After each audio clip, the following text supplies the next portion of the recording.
Thank you to the organizers of this conference, Tony, for organizing it and for coming. It's wonderful to be back here. Just 2 points before I begin this. One is, I think Antonio Gramsci, Gayatri Spivak, and Ronald Cooper would be cursing me right now if I actually call the actors that I'm going to talk about subaltern. They're middle-class English-educated Indians. The other point is that, which I was actually talking during the coffee session with some of you, I've seen in humanities and social science circles, especially in the West, that India tends to be a little overrepresented. And so is the case in today's panel. The empire really struck back. Advanced apologies for that. Okay. The last panel actually ended on a very convenient note for this project with your paper on utopias and imagination. I can kind of continue from there in a different period, in a different landscape altogether. And I was also interested to see a student protest outside the university because I'm talking of 68 or its Indian reception in some avatar. Encyclopedic histories of anti-establishment movements in the 1960s, unfortunately, I've noticed sometimes omit anti-establishment movements in South Asia in the 1960s, particularly I'm talking about what became dubbed as Naxalite insurgency in its middle-class avatar, beginning in 1967, and has been dubbed the most persistent challenge to the Indian Republic that it has ever faced. My paper draws upon the work of Cynthia Young in exploring an essentially transnational anti-imperialist worldview that made the imagination of a third world space palpable on the eve of this insurgency in the long 1960s. Through a close study of selected periodicals and popular theatre, this paper studies the development of a carefully and selectively curated literary counterparty that aids in the process of dissemination and adoption of a geopolitical concept, this is the global third world, among the leftist intelligentsia of 1960s Calcutta, India.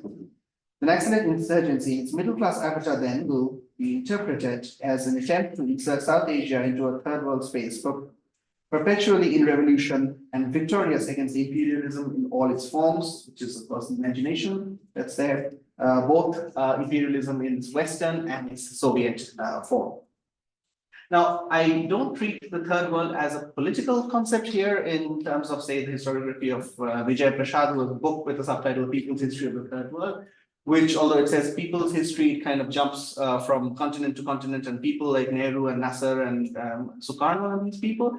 I prefer Christoph Coulter's kind of cultural definition of the third world space, where he noted this phenomenon. The third world allowed for a radical critique of existing systems of power and the representation that were considered to be effective global imperialism, but at the same time to be rooted locally. That is, to take on a specific form in any given society, for example, colonialism in Portuguese Angola, corruption in neo-colonialist elites in Senegal, exploitation of migrant workers in France, racism in the United States, and, quote, fascist structures of society in Western Germany, etc. The third world agenda, therefore, active globally, could be seen as a project to protest against all such evils, and in terms of space, the imagined third world then becomes a space where all such evils have either been eradicated or are being actively resisted.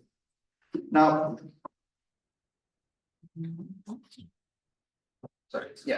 the concept originates with Alfred Sauvy, which is a journalistic catchphrase, and goes with, well, there's a neither nor position in a fragmented Cold War situation. That's where the geopolitics comes in.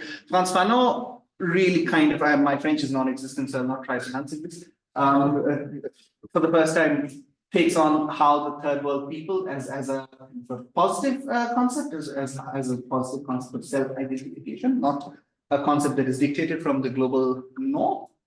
But then what's that to do with us? So this project essentially looks at outside the Western Pale how the third world was imagined and how it emerged as a matter of popular imagination beyond the Western Pale. I draw heavily from Cynthia Young's work, Soul Power, which has this chapter, which is very provocative title, Havana up in Harlem and down in Monroe, which analyzes the cross-identification of people in various countries and the growth of an understanding of transnational nature of oppression, of race, of class, and of entire political establishments right around the 1960s. My actors for this project are first this person, Samar Sen, not exactly pronounced as the Indian summer, but the the European word summer, but Samar Sen, and the other is a theatre personality, Upal Dutt, who also dallied in Bollywood films for a while. And my sources for this project are periodicals and theatre. Theatre works, the popular theatre works, not archival sources, because this is anti-establishment work anyway. And I try to read them as an alternative archive of this period and the production of a counter-public, because these magazines and non-fiction magazines, periodicals that are being published by Samar Sen, I look at two of them. He had a series of publications, one stopped by the government, one after the other, are the result of certain social meeting places which happen regularly and where intellectuals share and come to a consensus, and then they are published. But also these disseminate global ideas, for example, from students. We will look at some of them who are studying in the United States or France and send letters back to India about what's happening there, and these get published and discussed, and then eventually enter some kind of popular consciousness. So these journals and journalists, so first one is Now, it's just called Now. It's an English language periodical. It started in started publishing in 1964 by Samar Sen, or jumping on a bandwagon of these periodicals starting in 1959, but it already encountered trouble because of its extremely left-wing ideological bias by 1965, to the point that Humayun Kabir, who would become a minister in the cabinet around this time, who was one of the trustees, had to file a letter, and here lies the crux in the letter. Quote, "It now is of course left-wing, but you will appreciate that today almost all intellectuals are left-wing. In the home of capitalism, the United States of America, left-wing forces are strong and victorious," or vocal. And herein lies the point. There is an imagination of a global turn towards the left, that the left is being victorious, a global zeitgeist, if one might call it that, that the revolution is coming. This features in a number of articles that run throughout the course of this Now. For example, the first strand of this argument is strong disillusionment with post-colonial reality. So the post-colonial elite had promised, oh, everything's going to be fine once the British leave. Nothing has actually really changed. And it's kind of been replaced by American imperialism at this point. So the Now publishes in 1966, 6th of May, are we to conclude that we are now living in an American age? And then this gets compounded more so by the devaluation of the Indian currency, which happens after the war with Pakistan in 1965, where the Now claims our economic sovereignty has now been formally handed over to our regent, the World Bank. And this it kind of keeps repeating like a leitmotif throughout this period. Devaluation is a strategy, not because of what it does or what it does not do to the economy, but what it portends. We have finally gone on record that our economic sovereignty has been handed to the World Bank, etc., etc. The two particular strands in which this is particularly vocal and interesting are Vietnam and China. And that's why this project in 1975, because of the end of the Vietnam War, and the imposition of press censorship of all of this sort by the Prime Minister Indira Gandhi. Vietnam is a space that is peopled by revolutionaries. It is a small Asian country resisting the most powerful nation on earth that is now trying to completely destroy the former. There's a number of articles that actually demonstrate the generalization and tendency to compress complexities that I argue is inherent in the portrayal of the world in these journals. Inherent contradictions within Vietnam are then glossed over in this imagery, and the war is concluded to be, quote, a fight against the Vietnamese people as a whole. It's not entirely true that alternative voices were never published in these magazines. For example, there's from the letters from America, which is sent from America by the students, in this article called Unuttered Words, narrates the experience of a Buddhist poet from South Vietnam. Through the long article, the precarious position of the Buddhists becomes clear, and it is summarized in the sentence, to be honorably anti-communist has been to remain silent, and being silent, we have been called innocent to the dangers of communism. The article identifies sort of three forces that are playing out in Vietnam, and this kind of shows the relaxation of complexity that was being published in this magazine. They're always like two oppressors, three forces, a very communist language, essentially. This misinterpretation or even distortion was a crucial mechanism in the genesis of a third world space that was ideologically consistent, if not territorially contiguous, and thus could serve as a model for the illustration of Marxist theory for the emerging radical left in the 1960s. The other case, China, it's interesting because the article that I'm about to quote originally was about the detonation of the hydrogen bomb by China.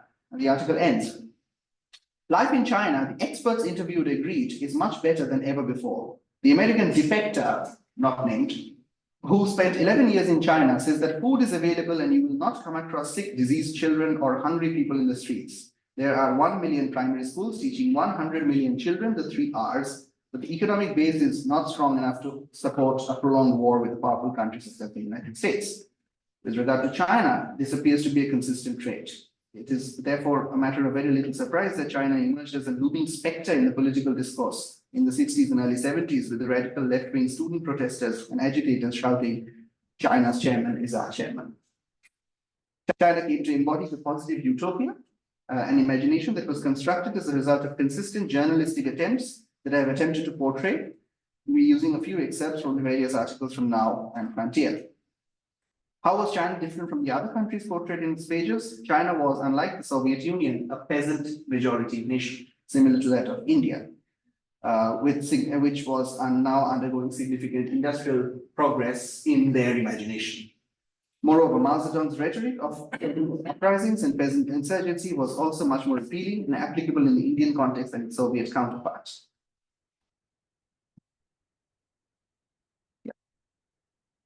This gives you a sort of sense of what was covered in the sense of press China from outside. Same old things. So this is about the US, alternative government being discussed, or what kind of alternative spaces. The commentaries continue, letters from America. And of course, there's a bolt from Chaudhary, that's by the famous colorful Anglophile Niraj Chaudhary, who went to the UK and never came back, but he was very, very fond of the United Kingdom. But he's also writing about these protests. Yeah. This again this is another letter from Osho Krudra, letter from France, called Naxalite Insurrection. I'll come to the title in a few minutes. The point here is a wind is blowing all the world over, at least in all parts of the world outside Eastern Europe. Europe, unfortunately, I have to disappoint you, is now a place of failed revolution. Nothing good happened in Europe anymore. Yeah, revolutionary zeitgeist, we'll discuss this. Now, Utpal Datta's Third Theatre, this is an interesting case. At this time, so Michael Denning points out that there's this conversation that's happening between cultural forms of the first world, the second world, and the third world. So drama and theater is one of the areas where this fight kind of takes place. Utpal Datta is somebody who traverses first to Shakespearean theater, then Brechtian theater, which is first and second world, and then eventually goes to rural Bengali theater, which is called the Jatra, which is very educative in a sense, but it also doesn't have a proscenium or a stage and structure different. He has two plays that are interesting in this context. One is Ajaya Vietnam, which means Invincible Vietnam, 1966, and the other is a little later, 68, called Crucified Cuba, or Crucified Cuba. Again, rural India, no idea where Vietnam or Cuba are actually located or how far they are from their locations, but they are still getting a bolt of this global political scenario. And I've also tried to establish in the paper how the journalistic representation in these magazines directly contributes to this representation here. Now you will see in this is one dialogue that I've taken out as an American general briefing his troops for a secret ambush, for a secret attack. What we understood as the illiterate Asian peasant is nowhere to be found in South Vietnam. Every village has a cultural squad. A central film agency has created at least 30 newsreels and 20 documentary films. Colonel Wheeler, 4 out of 5 parts of South Vietnam land is in their control in terms of population, etc. And then his subaltern replies, and 3 out of 3 parts are in support of them. That is communists there. These are essentially Indian problems that are actually projected into Vietnam. There's no real news that what Vietnam is actually undergoing at this point. So again, you see this world building where the third world is a place where the subaltern speaks, where the subaltern is active. And the main character in this play is also a woman who comes from a land-owning class and then disowns the class and eventually falls wonderfully in love with the revolutionaries. And yeah. And the other one, this is from Crucified Cuba. The staging was in 1970. This is very Brechtian in some sense because there's an actual class that is happening, you know, on stage, and this idea that the Fidelistas have worker leaders too, and this is where we are all are peasants.